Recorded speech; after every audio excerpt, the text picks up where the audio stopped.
Friends, പ്രിയാനിധൻ വ്ളോഗ്സിൻ്റെ പുതിയ എപ്പിസോഡിലേക്ക് എല്ലാവർക്കും സ്വാഗതം. ഇന്ന് ഞാൻ എൻ്റെ ഒരു ബ്രസ്റ്റ് അവയർനെസ്സിനെ പറ്റിയിട്ടൊരു വീഡിയോ ചെയ്യാനായിരുന്നു. എൻ്റെ പേഴ്സണലായിട്ടൊരു അനുഭവത്തിൽ നിന്ന് നിങ്ങളിലേക്ക് കുറച്ച് ഇൻഫർമേഷൻസ് ഷെയർ ചെയ്യാനായിട്ടായിരുന്നു ഈ വീഡിയോ. അപ്പോൾ ഈ വീഡിയോ കാണുന്നവരെല്ലാവരും മൊത്തമായിട്ട് കാണുക, സ്കിപ്പ് ചെയ്യാണ്ട് കാണുക.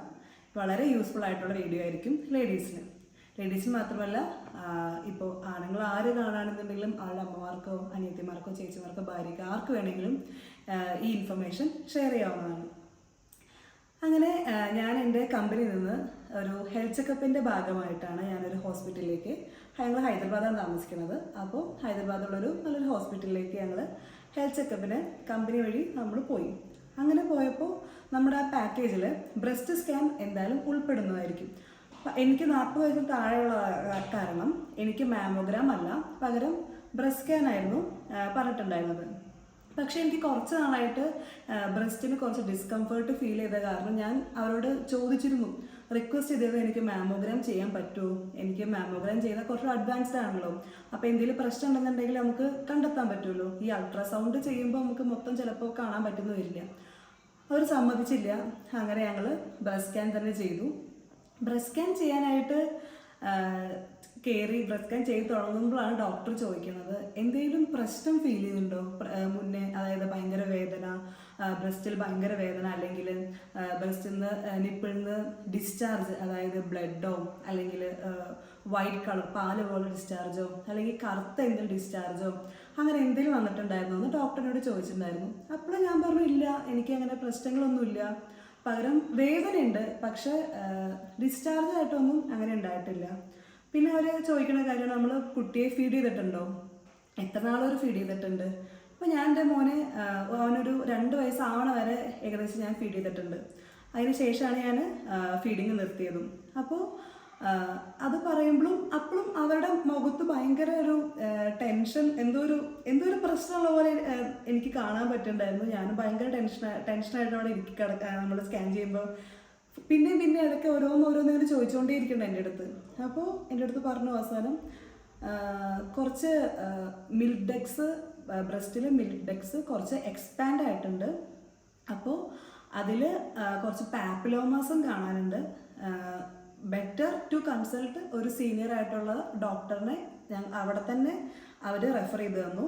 ഈ ഹെൽത്ത് ചെക്കപ്പിൻ്റെ സെക്ഷൻ അല്ലാണ്ട് ഇൻപേഷ്യൻ്റ് സെക്ഷനിലേക്ക് ഞങ്ങളെ ഒരു സീനിയർ ആയിട്ടുള്ള ബ്രസ്റ്റിൻ്റെ ഡോക്ടറുടെ അടുത്തേക്ക് റെഫർ ചെയ്തിട്ട് രണ്ടാമത് എന്നെ സ്കാൻ ചെയ്യിപ്പിക്കാൻ കൊണ്ടുപോയി. അങ്ങനെ സ്കാൻ ചെയ്യിപ്പിക്കാൻ കൊണ്ടുപോയപ്പോൾ അപ്പോഴും ആ ഡോക്ടർമാർ ഭയങ്കര ഡിസ്കഷൻ, ഭയങ്കര പ്രശ്നങ്ങളുള്ള പോലെയാണ് എനിക്ക് അപ്പോഴും ഫീൽ ചെയ്തത്. ഞാൻ അവിടെ ആകെ ഇല്ലാണ്ടായിപ്പോയെന്ന് വേണമെങ്കിൽ പറയാം. അത്ര ടെൻഷനായിരുന്നു ചെയ്യുമ്പോൾ. അവർ ചെയ്തുകൊണ്ടെങ്കിലും പറയുന്നുണ്ട്, something problem, it's not good, അങ്ങനെ കുറച്ച് പ്രോബ്ലമാറ്റിക് ആയിട്ടാണ് അവർ പറഞ്ഞുകൊണ്ടിരിക്കുന്നത്. ഞാൻ ഇടയ്ക്കിടയ്ക്ക് ചോദിക്കേണ്ടവിടെ എന്തെങ്കിലും പ്രശ്നമുണ്ടോ, പക്ഷെ അവർ ഉത്തരം തന്നില്ല. അവർ അങ്ങനെ ചെയ്ത് കഴിഞ്ഞ് പോയി. പിന്നെ ഞങ്ങൾക്ക് സമാധാനം ഇല്ലാണ്ട് ഈ റിപ്പോർട്ട് വേഗം കിട്ടിയില്ല. പകരം ഫസ്റ്റ് എന്നെ റെഫർ ചെയ്ത ഡോക്ടറുടെ ഞങ്ങൾ പിന്നെയും ചെന്നിട്ട് പിന്നെയും ചോദിച്ചു. അപ്പോഴാണ് അവർ പറയണത്, ബ്രസ്റ്റിൻ്റെ ഉള്ളിൽ കുറച്ച് ലംസ് കാണാൻ പറ്റുന്നുണ്ട്.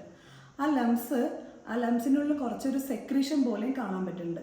അപ്പോൾ അത് ക്യാൻസറസ് ആണോ അതോ നോർമൽ ബിനൈൻ ആയിട്ടുള്ള ലംസ് ആണോ എന്നും നമുക്ക് പുറമേ നിന്ന് ഈ സ്കാനിങ് വഴി അറിയാൻ പറ്റില്ല. ഫൈൻ നീഡിൽ ആസ്പിറേഷൻ സൈറ്റോളജി എന്ന് പറഞ്ഞാൽ FNAC ടെസ്റ്റ്, അതായത് നമ്മുടെ ബ്രസ്റ്റിലെ ലംസിൻ്റെ ഉള്ളിൽ നിന്ന് നീഡിൽ വെച്ചിട്ട് കുത്തിയെടുത്ത് അത് അവർ ടെസ്റ്റിന് അയച്ചിട്ട് ആ സെല്ല് ക്യാൻസറസ് ആണോ നോൺ ക്യാൻസറസ് ആണോ എന്ന് അറിയാനായിട്ടുള്ളൊരു ടെസ്റ്റാണ് FNAC ടെസ്റ്റ്. അതിലേക്ക് എനിക്ക് റെഫർ ചെയ്ത് തന്നിട്ട് ഡോക്ടർ പറഞ്ഞു, ഏറ്റവും നല്ല ഡോക്ടർ ഏതാണോ ആ ഡോക്ടറിനെ കൺസൾട്ട് ചെയ്യണം. കാരണം എൻ്റെ മിൽക്ക് ഡക്റ്റിലാണ് ഈ ലംസ് ഉള്ളത്. അപ്പോൾ അത് കറക്റ്റായിട്ട് കുത്തിയെടുത്ത് ഇല്ലയെന്നുണ്ടെങ്കിൽ അത് ഇനിയും ഭാവിയിലേക്ക് പ്രശ്നങ്ങൾ കൂട്ടുള്ളൂ. അതുകൊണ്ട് നല്ലൊരു ഡോക്ടർ എന്നെ കാണണമെന്ന് പറഞ്ഞിട്ടുണ്ടായിരുന്നു. വളരെ ടെൻഷൻ എന്ന് പറഞ്ഞാൽ വളരെ ടെൻഷനായിരുന്നു. കാരണം ഇത് ക്യാൻസറസ് ആണോ നോൺ ക്യാൻസറസ് ആണോ എന്ന് അറിയില്ല എന്നാണ് ഈ ഡോക്ടർ പറഞ്ഞത്. അപ്പം നമുക്ക് കേൾക്കണ ആൾക്കാർക്ക് ആർക്കായാലും സ്വാഭാവികമായിട്ടും ഭയങ്കര ടെൻഷനായിട്ട് ഉണ്ടാവുക. എന്നിട്ട് ഞങ്ങൾ ഈ കഴിഞ്ഞ ഇന്നലെ, അതായത് തിങ്കളാഴ്ച ആയിരുന്നു, ഞങ്ങൾ നല്ലൊരു ഡോക്ടറെ, ഒരു ഓങ്കോളജിസ്റ്റിനെ തന്നെ ഹൈദരാബാദിലെ ഡോക്ടറെ ഞങ്ങൾ ബുക്ക് ചെയ്ത് ഇന്നലെ പോയിട്ട് ഡോക്ടറെ കണ്ടു. അപ്പോൾ ഡോക്ടറെ കണ്ടപ്പോൾ ഡോക്ടർ സജസ്റ്റ് ചെയ്തത് ഒന്നും കൂടി ഒരു അൾട്രാസൗണ്ടും പ്ലസ് മാമോഗ്രാം. ഇവിടെ മാമോഗ്രാം ഡോക്ടർ ചെയ്യണമെന്ന് പറഞ്ഞു. കാരണം എൻ്റെ വയസ്സ് 40 വയസ്സ് താഴെയാണെന്നുണ്ടെങ്കിലും എനിക്ക് ഇവിടെ ഉള്ള പ്രശ്നം എന്താണെന്ന് തിരിച്ചറിഞ്ഞേ പറ്റൂ. അപ്പോൾ ഏജ് ക്രൈറ്റീരിയ നോക്കിയിരുന്നു കഴിഞ്ഞാൽ നമ്മുടെ പ്രശ്നം എന്താണെന്ന് നമുക്ക് മനസ്സിലാക്കാൻ പറ്റില്ല. അപ്പോൾ മാമോഗ്രാം ചെയ്തു. പക്ഷെ അവർ പറഞ്ഞു കുറച്ച് അഡ്വാൻസ്ഡ് ആയിട്ടുള്ള മെഷീൻ ആയ കാരണം അത്ര അധികം റേഡിയേഷൻസ് ഉണ്ടാവില്ല. അതുകൊണ്ട് ടെൻഷൻ അടിക്കേണ്ട, വളരെ ചെറിയൊരു എമൗണ്ട് റേഡിയേഷൻ മാത്രമേ ഉണ്ടാവുള്ളൂ. അതൊഴിച്ച് ഒരു കുഴപ്പമുണ്ടാവില്ല. നിങ്ങൾ മാമോഗ്രാമും ചെയ്യുക, പ്ലസ് അൾട്രാസൗണ്ടും ചെയ്യുക, പ്ലസ് FNAC ബയോപ്സിക്ക് വേണ്ടിയിട്ട് ടെസ്റ്റ് എടുക്കണമെന്ന് പറഞ്ഞു. ഭയങ്കര ടെൻഷൻ എന്ന് പറയാം. ഞങ്ങൾ ഉരുകി ഇല്ലാണ്ടായി പോയെന്ന് വേണമെങ്കിൽ പറയാം. അത്ര ടെൻഷനായിരുന്നു. കാരണം ക്യാൻസർ എന്ന് പറഞ്ഞൊരു അസുഖം എല്ലാവരെയും പോലെയും എല്ലാവർക്കും ഭയങ്കര ടെൻഷനാണ്. കേൾക്കുമ്പോഴും നമുക്ക് എന്താ പറയുക, ആ ഒരു സ്റ്റേജിൽ കൂടെ കടന്നു പോകണ എല്ലാവർക്കും വളരെ ടഫായിട്ടുള്ള സിറ്റുവേഷനാണ്, അത് നമുക്കറിയാം. അപ്പോൾ അത് അറിയാനായിട്ട് ഞങ്ങൾ ഫസ്റ്റ് മാമോഗ്രാം ചെയ്തു. മാമോഗ്രാം വളരെ സ്മൂത്തായിട്ടുള്ള ടെസ്റ്റ് തന്നെയായിരുന്നു. പ്രശ്നങ്ങളൊന്നും ഉണ്ടായിരുന്നില്ല. 10 മിനിറ്റ് 15 മിനിറ്റ് കൊണ്ട് ടെസ്റ്റ് കംപ്ലീറ്റ് ആയി.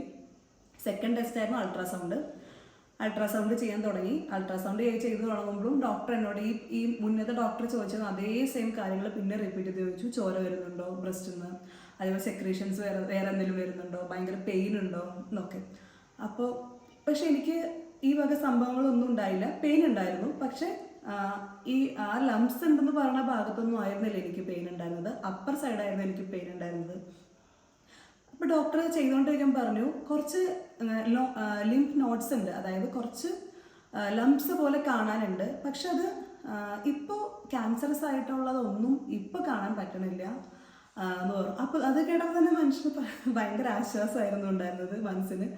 അതിനുശേഷം അവർ ഞാൻ ചോദിച്ചു, അപ്പോൾ നീഡിലുകൊണ്ട് കുത്തിയെടുക്കണില്ലേ ചോദിച്ചു. അപ്പോൾ നീഡിലുകൊണ്ട് കുത്തിയെടുക്കാൻ മാത്രമേ ഇപ്പോൾ ഒന്നും കാണുന്നില്ല, അതിൻ്റെ ഉള്ളിൽ ക്യാൻസറസ് ആയിട്ടും തോന്നണില്ല. അപ്പോൾ എന്താ മെയിനായിട്ട് വേണ്ടതെന്ന് വെച്ച് കഴിഞ്ഞാൽ അവർ പറഞ്ഞു 3 മാസം കൂടുമ്പോൾ ഒരു ബ്രസ്റ്റ് സ്കാൻ ഫോളോ അപ്പിന് വേണ്ടി ചെയ്യണം. കാരണം എൻ്റെ ഇതിൽ ബ്രസ്റ്റിൻ്റെ ഉള്ളിലുള്ള ആ ലംസ് പ്രോഗ്രഷൻ വന്നിട്ടുണ്ടോ, എന്തെങ്കിലും ചേഞ്ച് സംഭവിച്ചിട്ടുണ്ടോ, ഇതറിയാനായിട്ടായിരുന്നു ഇങ്ങനെ സ്കാൻ ചെയ്യണം. അങ്ങനെ ബ്രസ്റ്റ് സ്കാൻ ചെയ്തിട്ട് എന്തെങ്കിലും പ്രശ്നം തോന്നുകയാണെന്നുണ്ടെങ്കിൽ ബ്രസ്റ്റ് MRI ചെയ്യണം. ഇനി അതൊരു 3 മാസം കഴിഞ്ഞിട്ട് വന്ന് ഫോളോ അപ്പ് ചെയ്യണം എന്നാണ് പറഞ്ഞത്. അതുവരെ കുഴപ്പമൊന്നുമില്ല, പ്രശ്നങ്ങളൊന്നുമില്ല, പേടിക്കേണ്ടെന്നാണ് പറഞ്ഞത്. നമ്മൾ ഈ റിപ്പോർട്ടും കൊണ്ട് ഡോക്ടറെ കൊണ്ട് കാണിച്ചു. ഡോക്ടറും ബ്രസ്റ്റൊക്കെ എക്സാമിൻ ചെയ്തു. ബ്രസ്റ്റ് എക്സാമിൻ ചെയ്ത ശേഷം ഡോക്ടറും പറഞ്ഞു ഇപ്പോൾ എനിക്ക് പേടിക്കാനായിട്ട് ഒന്നും തോന്നുന്നില്ല, ഒന്നും പറയാനുമില്ല. ഒരു 3 മാസത്തിന് ശേഷം വന്നിട്ട് ഒരു ബ്രസ്റ്റ് സ്കാൻ എടുക്കുക, എന്നിട്ട് അതിലെന്തെങ്കിലും പ്രശ്നം തോന്നുകയാണെങ്കിൽ ബ്രസ്റ്റ് MRI, അത്ര മാത്രമേ പറഞ്ഞുള്ളൂ.